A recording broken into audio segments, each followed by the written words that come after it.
Welcome back to Pinks kitchen Tamil. இன்னைக்கு நம்ம oats பணியாரம் எப்படி செய்யறதுன்னு தான் பார்க்க போகிறோம். இது ரொம்ப டெலிஷியஸான ஒரு ரெசிபி. உங்களோட ரெகுலர் பணியாரம்ஸோட அதே டேஸ்ட் இதுலேயும் இருக்கும். ரொம்ப ஈஸியாக பண்ணிடலாம். இது வெயிட் லாஸ்க்கு ரொம்பவே ஹெல்ப்ஃபுல்லாக இருக்கும். ஸோ இந்த ரெசிபியை பார்க்குறதுக்கு முன்னாடி இதுக்கு தேவையான பொருட்கள் என்னென்னு பார்த்துட்டு வந்துடலாம்.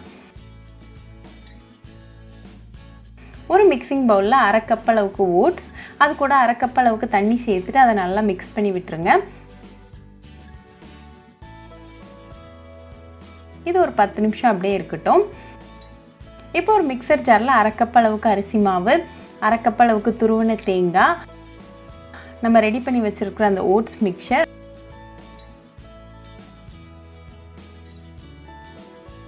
அப்புறமா ஒரு 1/2 கப் அளவுக்கு தண்ணி சேர்த்துக்கோங்க. இதை நல்லா அரைச்சி எடுத்துகிட்டு வந்துடலாம்.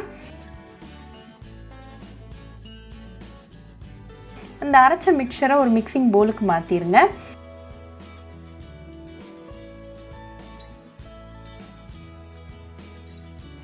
இது கூட ஒரு 1/2 டீஸ்பூன் அளவுக்கு உப்பு, அப்புறமா ஒரு 1/4 டீஸ்பூன் அளவுக்கு பேக்கிங் சோடா சேர்த்துக்கோங்க.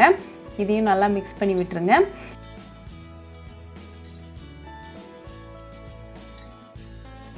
இப்போ இந்த கன்சிஸ்டன்சி அட்ஜஸ்ட் பண்ணுறதுக்கு கொஞ்சமாக தண்ணி சேர்த்துட்டு நல்லா மிக்ஸ் பண்ணி விட்டுக்கோங்க.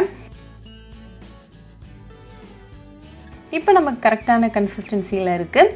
இது கூட ஒரு வெங்காயம் நல்லா பொடிசாக கட் பண்ணது, 2 பச்சை மிளகாய் பொடிசாக கட் பண்ணது, கொஞ்சமாக கருவேப்பிலை இலைகள் கட் பண்ணது, அப்புறமா கொஞ்சமாக கொத்தமல்லி இலைகளை கட் பண்ணி சேர்த்துக்கோங்க. இதை நல்லா மிக்ஸ் பண்ணி விட்டுருங்க.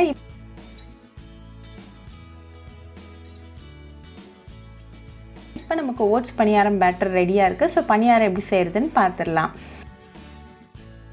ஒரு காஸ்ட் அயர்ன் பணியாரம் பேனை சூடு பண்ணிக்கோங்க. அதில் 1 டீஸ்பூன் அளவுக்கு எண்ணெயை ஒவ்வொரு குழிலையும் சேர்த்துருங்க. எண்ணெய் நல்லா சூடானதும் 1 கரண்டி அளவுக்கு மாவை ஒவ்வொரு குழிலையும் சேர்த்துருங்க. இது ஒரு 2 நிமிஷம் மீடியம் ஃப்ளேமில் நல்லா வேகட்டும்.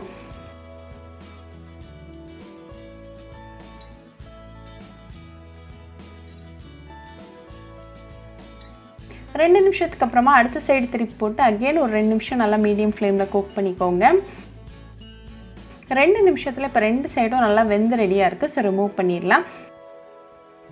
இப்போ நமக்கு சுவையான ஓட்ஸ் பணியாரம் சூப்பராக ரெடி ஆயிடுச்சு. இது நல்லா சூடாக ஒரு பவுலில் சட்னி கூட சர்வ் பண்ணி உங்கள் ஃபேமிலி அண்ட் ஃப்ரெண்ட்ஸ் கூட என்ஜாய் பண்ணுங்கள். ரொம்பவே ஈஸி, டெலிஷியஸ் அண்ட் குவிக்கான ஒரு பிரேக்ஃபாஸ்ட் ரெசிபி. ஸோ கண்டிப்பாக அந்த ஓட்ஸ் பணியார ரெசிபியை உங்கள் வீட்டில் ட்ரை பண்ணி பாருங்கள். ட்ரை பண்ணிவிட்டு எப்படி இருந்துச்சுன்னு எனக்கு கமெண்ட்ஸில் சொல்லுங்கள். இன்னொரு சூப்பரான ரெசிபியோட உங்களை வந்து பார்க்குற வரைக்கும் பாய் ஃப்ரெண்ட்ஸ். உங்களுக்கு இந்த வீடியோ பிடிச்சிருந்தா லைக் பண்ணுங்கள், ஷேர் பண்ணுங்கள், கமெண்ட் பண்ணுங்கள் அண்ட் மறக்காமல் சப்ஸ்கிரைபும் பண்ணிடுங்க. கூடவே பக்கத்தில் இருக்க பெல் ஐக்கானையும் கிளிக் பண்ணிக்கோங்க. அப்போ தான் நான் போடுற வீடியோஸ் எல்லாம் உங்கள் நோட்டிஃபிகேஷனில் வரும்.